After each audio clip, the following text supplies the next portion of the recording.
전도서 강의 11번째 시간입니다. 오늘은 인간이 짐승보다 특별하지 않은 이유라는 제목으로 말씀 전합니다. 인간이 짐승보다 특별하지 않은 이유라는 제목으로 말씀 전합니다.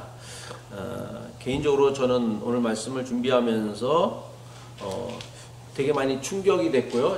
제가 알고 있었던 신앙관에 대한 많은 도전을 받는 시간이었습니다. 설교를 개인적으로 준비하면서 저한테도 그랬으니까 여러분들한테도 도전이 되지 않을까, 그리고 의문이 생기지 않을까, 여태까지 내가 알고 있었던 거랑 너무 다른 게 아닌가라는 생각이 들 수가 있을 것입니다.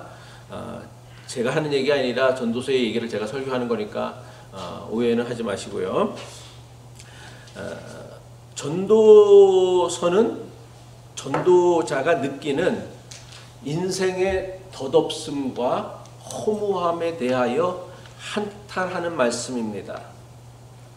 그런데 인생의 덧없음과 허무함은 전도자만 느끼는 감정이 아니라 인생을 사는 사람이라면 아마 누구라도 공통으로 겪게 되어지는 감정일 거예요. 살면서 참 인생 허무하다, 헛되다 경험 안 하고 사는 사람 혹시 있나요?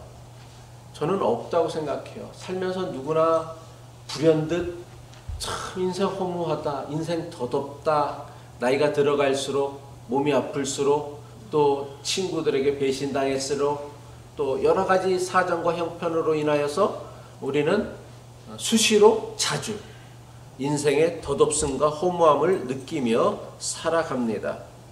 그러기에 전도서가 2500년 전에 쓰여져 있는 말씀이지만 지금도 여전히 살아 역사하시는 말씀으로 우리 인생에 중요한 가르침이 되는 이유가 저는 여기 있다고 생각해요. 누구나가 다 전도자만 느끼는 인생의 허무함과 덧없음이 아니라 모든 인생에 살면서 느끼는 공통된 감정이기에 그 말씀이 오늘도 우리에게 살아 역사하셔서 우리에게 교훈을 주고요, 힘을 주고요, 능력을 주고요, 가르침이 되고 도전이 되어진다라는 것이죠. 그런데 전도자가 인생의 헛됨과 허무함에 대하여 한탄을 늘어놓는 이유, 그 이유가 도대체 무엇인가를 우리는 분별할 수 있어야 합니다.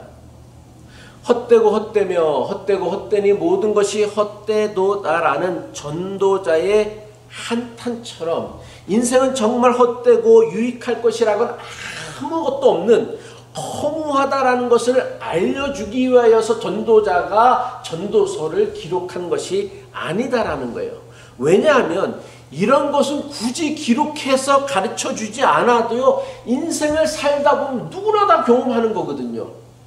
살다 보면 누구나가 다 알게 되어지는 거예요. 인생 참 덧없다, 인생 참 헛되다. 이거 살다 보면 누구나가 다 경험하는 걸 굳이 글로 써갖고서 야 인생은 헛돼, 인생은 허무해, 그걸 알려줄 필요가 뭐가 있느냐라는 것이죠.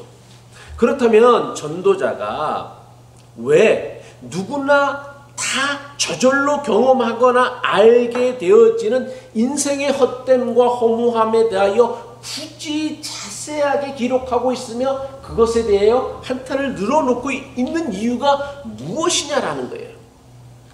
역설적이지만 전도자는요, 자신의 인생을 통해 경험한 인생의 헛됨과 허물을 사람들에게 고백하고 드러냄으로 말미암아 후대의 사람들이 비슷한 경험이나 실수 또 감정들을 느낄 때 어떻게 그것으로부터 벗어나서 인생을 헛되고 허무하게 살지 아니하고 가치 있고 아름답고 존귀하게 살아갈 수 있는가를 가르쳐 주기 위하여 전도자는 역설적으로 인생의 헛됨과 허무함에 대하여 장탄의 연설을 늘어놓는 것입니다.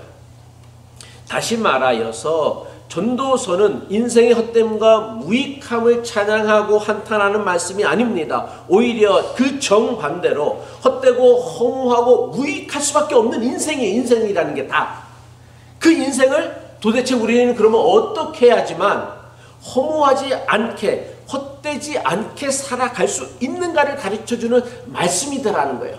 특별한 깨달음을 가지 않고 특별한 어떤 성찰이 있지 아니하고는 모든 인생은 다 결국은 헛됨과 허무함에 빠져들 수밖에 없다라는 거예요.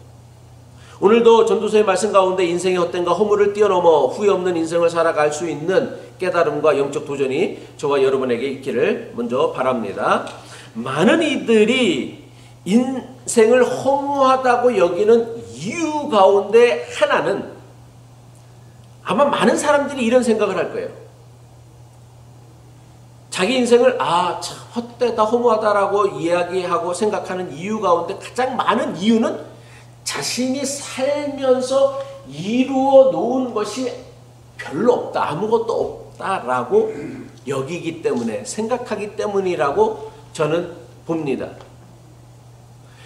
실제로 많은 이들이요, 남들이 부러워하는 대단한 것을 이루고 성취하거나 소유하게 되어지면 인생은 허무하지 않을 것이다 라고 생각을 하는 거예요. 그래서 내 인생이 허무한 것, 내 인생이 헛된 거는 저 사람이 이루어놓은 것 같은 성공을 내가 못했기 때문에 허무한 거고, 내 인생이 허무한 것은 저 사람이 가지고 소유하고 있는 그만큼의 재물을 내가 갖지 못했으니까 내 인생이 허무하다라고 여긴다라는 거예요. 그런데 전도자는요, 이러한 생각이 얼마나 심각한 착각이며 오해인지를 낱낱이 드러내고 있다라는 거예요. 알다시피 전도자는요, 솔로몬으로 알려진 전도자는요, 세상 사람이라면 누구나 부러워하고 누구나 이루기를 원하는 거의 모든 것을 이루고요, 성취하고요, 소유했던 사람이었어요. 돈만 많았던 게 아니라 여자도 1000명이나 거느렸어요. 여자 쾌락만 누린 게 아니라 술도 마실 것만큼 마셨고요, 또 그가 이뤘던 그 명성과 업적과 성공은요, 주변 모든 나라들이 부러워하고 존경을 해서 그를 한번 만나보려고 금은 보석을 싸들고서 솔로몬을 만나러 왔단 말이에요. 그러니까 역사상 솔로몬과 같은 왕은 존재하지 않았다란 말이에요. 그런데 남들이 부러워하는 자신이 이루고 성취하고 소유한 것들이 전도자는 오히려 자기의 인생을 더욱 더덥게 만들었다라고 고백하고 있어요. 오늘 우리가 읽는 말씀 가운데 하나도 거기에 대한 부분들인데, 솔로몬은 지혜로운 재판을 하는 왕으로 그 이름을 널리 알렸던 왕이었습니다. 하나이를 서로의 자기의 아기라고 주장하는 두 엄마에게서 진짜 아이를 찾아내게 한 재판은요, 지금까지도 동화책에도 나올 정도로, 교회를 안 다니는 사람들도 알 정도로 유명한 이야기예요. 하지만 재판으로 그토록 유명했던 솔로몬이 뭐라고 얘기를 하냐면, 자신이 했던 옳고 그름을 가리는 재판에도 실수가 있었고 불의와 부당함이 있었음을 그가 부인할 수 없었다라고 말하고 있습니다. 또한 솔로몬은요, 이스라엘이라는 나라와 백성을 다스리는 최고 권력자 왕이었어요. 그는 하나님께서 택하셨다라고 믿는 이스라엘이라는 나라와 하나님이 택하셨다라는, 구원하셨다라는 백성들을요, 정의롭게 다스리려고 애를 썼던 사람이에요. 그래서 그가 왕이 되면서 하나님 앞에 구했던 것은 무엇이었냐면, 나라의 부금 강성도 아니고 자신의 명예 부도 아니었고 지혜를 주어서 그 나라를 잘 다스리고 재판을 잘 하기를 바랬던 왕이 솔로몬 왕이었단 말이에요. 하지만 그가 이스라엘의 나라와 백성들을 통치하면서 깨달은 게 뭐예요? 자신이 가진 지혜와 능력으로 정의를 이루지 못한다라는 거예요. 이스라엘 역사 속에서 가장 탁월한 지혜를 가졌던 솔로몬이 다스렸던 이스라엘의 나라가, 그러면 이스라엘 역사 속에서 가장 정의로웠던 나라냐? 아니요. 가장 혼탁했던 나라였어요. 가장 타락했던 나라였어요. 공의가 이루어지지 않은 거예요. 정의가 이루어지지 않은 거예요. 그래서 전도서 3장 16절에 보면 전도자가 뭐라고 고백하냐면 또 내가 해 아래에서 보건대 재판하는 곳 거기에도 악이 있고 정의를 행하는 곳 거기에도 악이 있도다. 여기서 정의를 행한다라는 건 뭐냐면 나라를 통치하는 거예요. 나라를 통치한다라는 건 뭐를 의미하는 거예요? 모든 나라의 지도자는 어떻게 통치해야 돼? 누구 한 사람의 이익이 아니라 모든 백성들의 지도자가 되어서 모든 백성들의 정의를 이루어지는 게 통치란 말이에요. 그게 통치의 의미란 말이에요. 그런데 자기가 보건대 자기가 재판하는데도 악이 있고 정의를 행한다고 하는 그게도 악이 있다라는 거예요. 이것은요 솔로몬에게만 그리고 솔로몬 시대에만 일어났던 일이 아니었다는 사실이에요. 시대와 나라를 분문하고요. 세상에서 행하는 모든 재판에는요 인간의 실수와 불의와 부당함이 존재해요. 오죽하면 무전유죄 유전무죄라는 이야기가 있을 정도로 돈이 많은 사람은 죄가 있어도 죄가 없다라고 판결을 받고요. 돈이 없는 사람은 아주 작은 죄를 짓고도 큰 벌을 받는 것이 우리가 살아가는 세상의 현실이고 우리가 받는 재판의 현실이란 말이에요. 또 이런 얘기를 하면 또 싫어할 수 있는지 모르겠지만 이재용이 빼돌린 돈, 빼돌린 세금이 얼마인 줄 아세요? 수백조가 넘은데 그 사람이 받는 벌은요 기껏해야 몇백만 원, 몇천만 원 훔쳤거나 탈세했던 사람이 받는 죄보다도 덜하다라는 거예요. 그게 우리가 살아가는 현실이에요. 좋은 로펌을 쓰면, 좋은 변호사를 쓰면은 있는 죄도 없게 해주는 게 우리가 살아가는 세상의 재판의 현실이란 말이에요. 그래서 인간이 하는 재판을 통해서는요 의인과 악인을 분별하여 제대로 판별할 수 없다라는 거예요. 그래서 저는 제일 싫어하는 말 중에 사법부의 판단을 존중한다고. 무슨 개뿔 사법부가 무슨 거기가 무슨 완전 무결한 단체예요? 판사들이 무슨 완전 무결한 그래서 옳고 그름을 정확하게 판별하는 사람들이 아니요. 그들도 똑같은 인간이에요 우리랑. 그래서 인정에 매이고 뇌물 받으면 뇌물 받은 대로 행동을 하고 판결을 내린다란 말이에요. 이거는 통치도 마찬가지예요. 그 어떤 완벽한 민주주의 국가라고 해도요 정의와 공의가 온전히 실현되어지는 나라는 예로부터 지금까지 단 한 나라도 없었어요. 한 시대도 없었어요. 모든 백성이 하나님을 믿는다고 하는 이스라엘의 역사만 보더라도요 이스라엘 역사 속에서 하나님 나라가 이루어졌던 적이 있었느냐? 아니요, 없었어요. 늘 인간의 불의와 탐욕과 우상 숭배가 끊이지 않았음을 우리는 성경을 통하여 보게 되어진다는 거예요.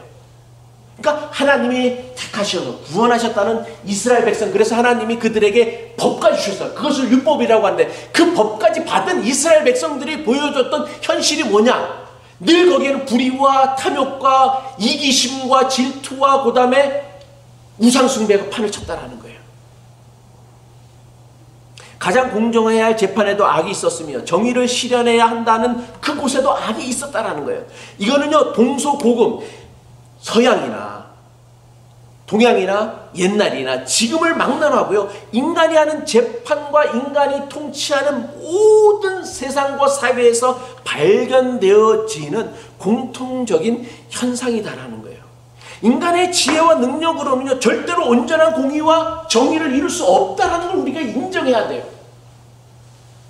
불과 지난주에 텍사스에 있는 럽 엘레멘터리 스쿨에서 총기 사고가 났어요. 21명이 죽었어요.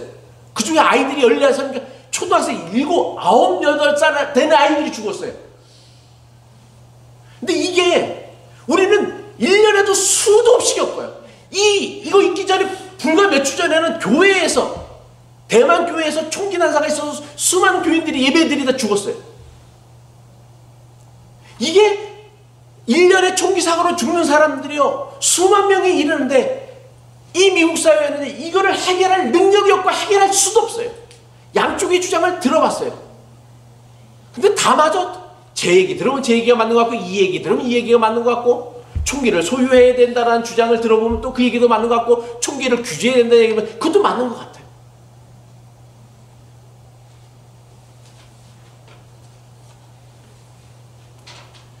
그러니까 인간이 살아가는 세상에는요, 그 어디에도 정의는 없어요. 정의를 추구할 뿐이지 정의가 이루어지지는 않는다라는 거예요. 공의를 추구할 뿐이지 공의가 이루어지지는 않는다라는 사실이에요. 이거를 인정해야 돼요. 그래야 잘못된 기대 때문에 생겨나는, 우리는 무슨 기대를 갖고 있는 거예요? 아, 인간 사는 세상에는 공의가 있고 정의가 있고 공정한 재판이 있을 거다라는 생각을 하는 거예요. 그런데 그게 안 되거든. 재판 받아보면 알아요. 변호사 한번 찾아가 보면 알아요. 야, 세상이라는 게 이게 공정하지 않구나, 참 부당하다라는 걸 아주 뼈저리게 느낄 거예요. 근데 우리는 그런 기대를 갖고 있으니까 그 기대가 성취되어지지 않으니까 뭐예요? 헛되고 허무함에 빠져서 아, 인생 세상 살 맛 없다라고 생각을 하는데, 아니요, 세상은 원래 그런 곳이었어요. 원래 그런 곳이었단 말이에요. 오직하면 예수님께서, 하나님이신 예수님께서 이 땅에 사람의 몸으로 오셔서 십자가에 달려 돌아가셔도 구원을 못하는데, 세상이 바뀌어지질 않는데, 사람들이 안 바뀌어지는데 무슨 우리의 막연한 기대로 세상이 바뀌고 변화되어질 거라 생각한다라는 것 자체가 어불성설이란 말이에요. 전도자가 그런데 분명히 우리가 구별해야 될 것은, 인간의 재판에도 불의함이 있고 정의를 실현하는 인간의 통치에도 악이 있다라고 말한 것은요, 그러니까 세상에는 공정함도 없고 공의도 없으니까 좌절하고 절망하여서 아무런 소망도 기대도 가지 말고 그냥 인생은 헛된 거야, 인생은 악한 거야, 세상은 악한 거야 그러면서 자포자기하고 살라라는 뜻이 아니에요. 공정과 공의의 결핍 때문에 더더욱 공정과 공의를 소망하며 살라는 거예요. 인간 세상에 공정과 공의를 이루지 못하는 그 인간의 연약함을 보면서 하나님을 믿으라는 거란 말이에요. 하나님을 바라보라는 거예요. 왜? 사람의 힘으로는 공정과 공의를 이룰 수 없기 때문에. 오직 그것을 이룰 수 있는 분은, 공정과 공의를 이룰 수 있는 분은 하나님뿐이기 때문에 그 하나님을 더욱더 소망하라고 이야기하고 있습니다. 전도서 3장 17절의 말씀이죠. 내가 내 마음속으로 이르기를 의인과 악인을 하나님이 심판하시리니 이는 모든 소망하는 일과 모든 행사에 때가 있음이라 하였으며. 그러니까 우리가 공정과 공의를 추구한다라는 건 뭐냐면 하나님을 믿는다라는 거예요. 우리가 하나님을 믿지 아니하고는요, 우리는 결코 공정과 공의를 추구할 수가 없어요. 그리고 그 하나님을 믿는 사람에게 뭐를 가지게 되는 거예요? 소망을 가지라는 거예요. 그리고 심판은 하나님께 속한 것이다라는 걸 믿으며 그 하나님의 심판을 기다리라는 것이죠. 그 때를 기다리라는 것이죠. 근데 우리는 뭐 늘 성급해. 내가 심판하려고 해. 내가 보복하려고 해. 내가 복수하려고 하는 거니까 늘 문제가 생기고 문제가 더욱 복잡해진다라는 것이죠. 하나님께서 정하신 때를 소망하며 기다리는 것. 전도서 3장은 뭐예요? 때와 기한에 관한 문제잖아요. 때를 기다리는 것. 이게 바로 하나님을 믿는 믿음이라는 거예요.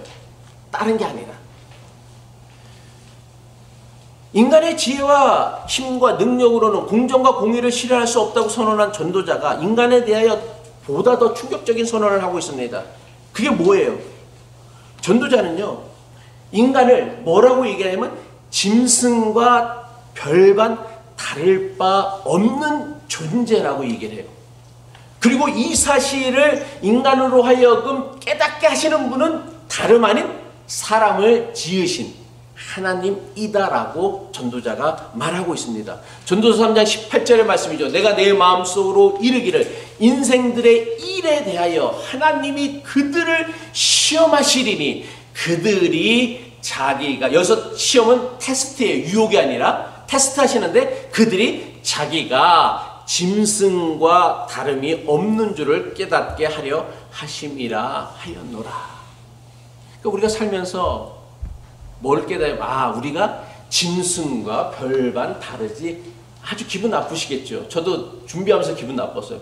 뭐 어떻게 이런 말을 했을 수 있을까? 근데 생각해보니까 그렇더라고. 우리가 짐승보다 나은 게 별로 없다라는 거예요.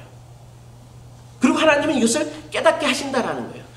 하나님께서 인생의 일에 대하여 시험하신다라는 이 구절의 의미가 뭐냐면 인간들이 하는 일이 짐승들이 하는 일보다 더 나을 게 없다라는 것을 드러내신다라는 거예요.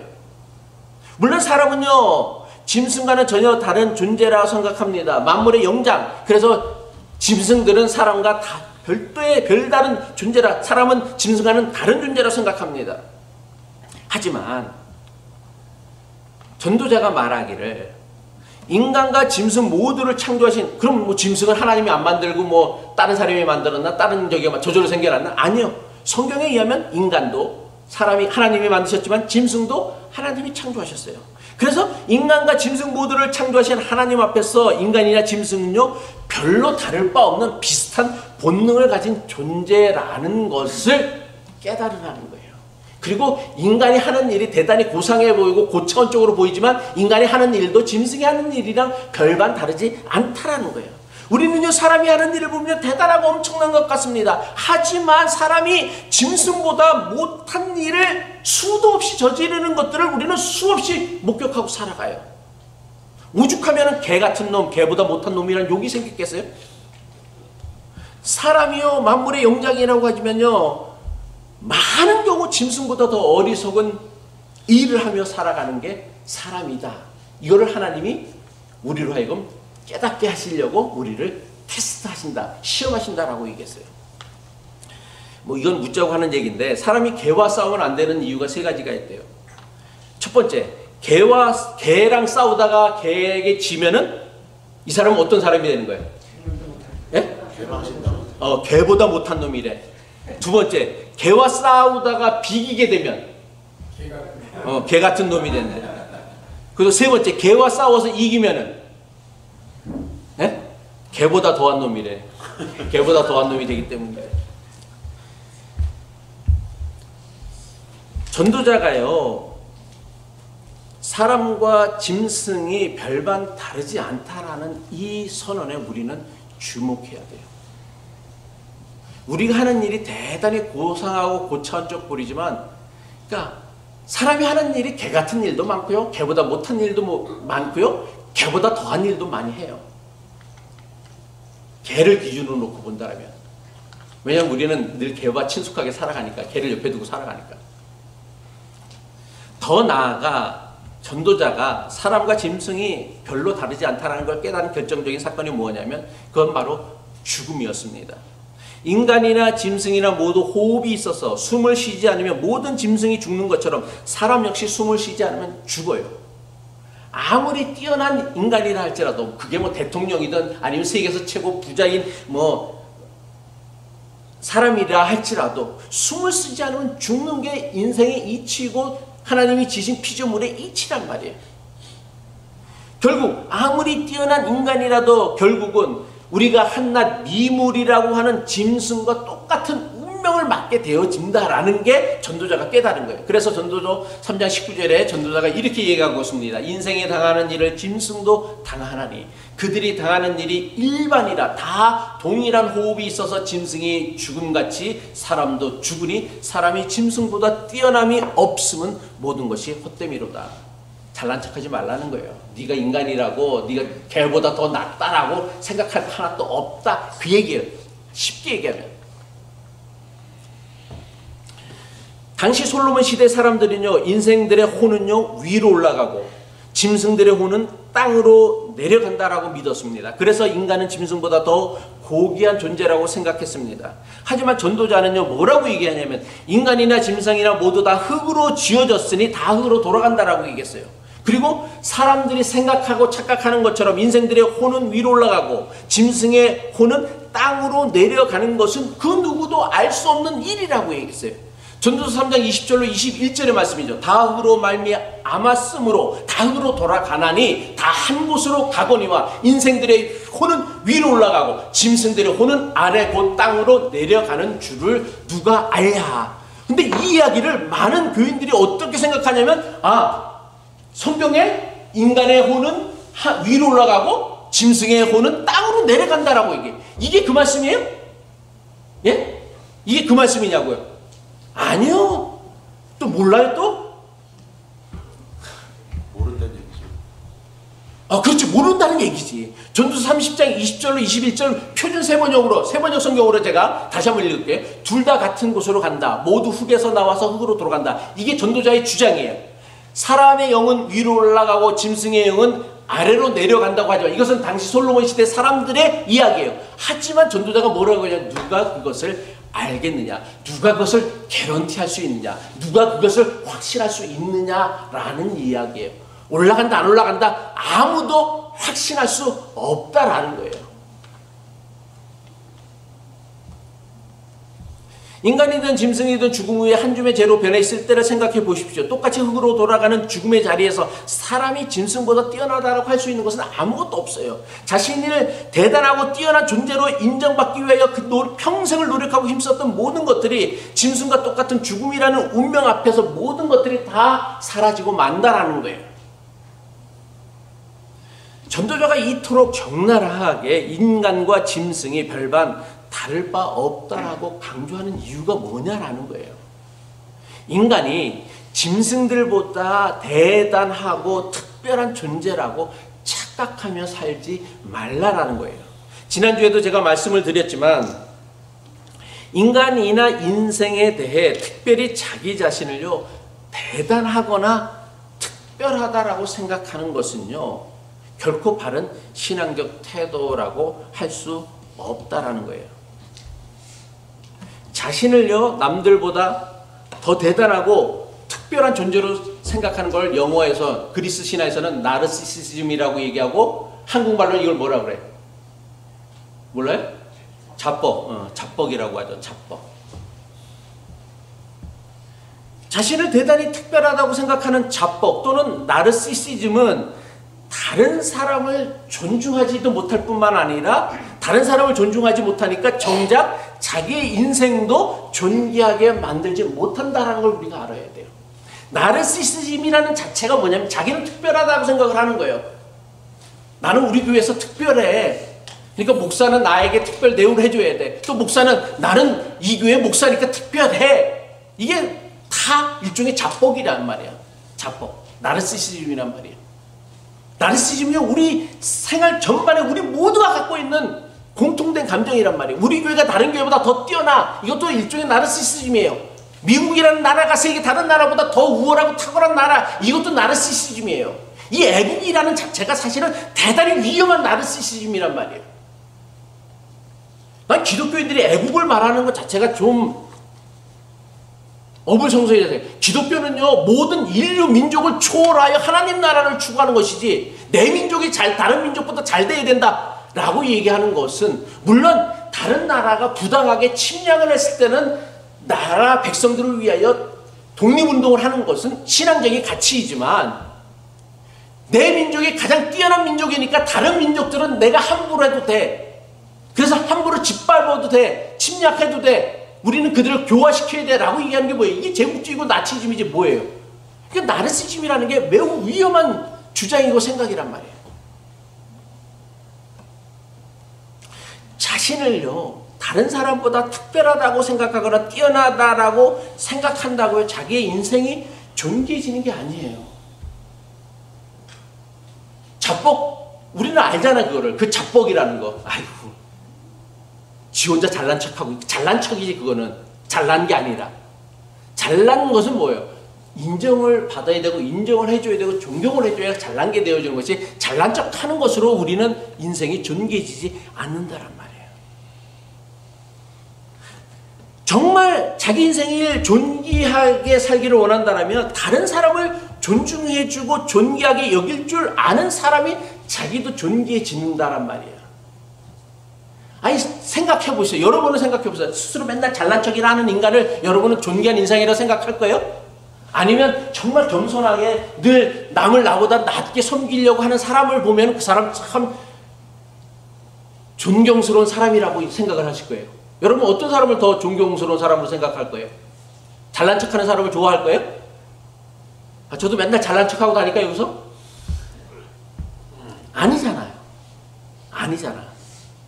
비록 우리가 잘난 건 없어도 잘난 척하는 건 구별할 줄 알잖아. 아, 저 인간 잘난 척하는구나. 자기가 정말 존중받기를 그러니까 잘난 척하는 이유는 뭐예요? 존중받고 인정받기를 원하는 건데 이거 몰라서 하는 거예요. 그래서 나르시즘에 빠지는 거지.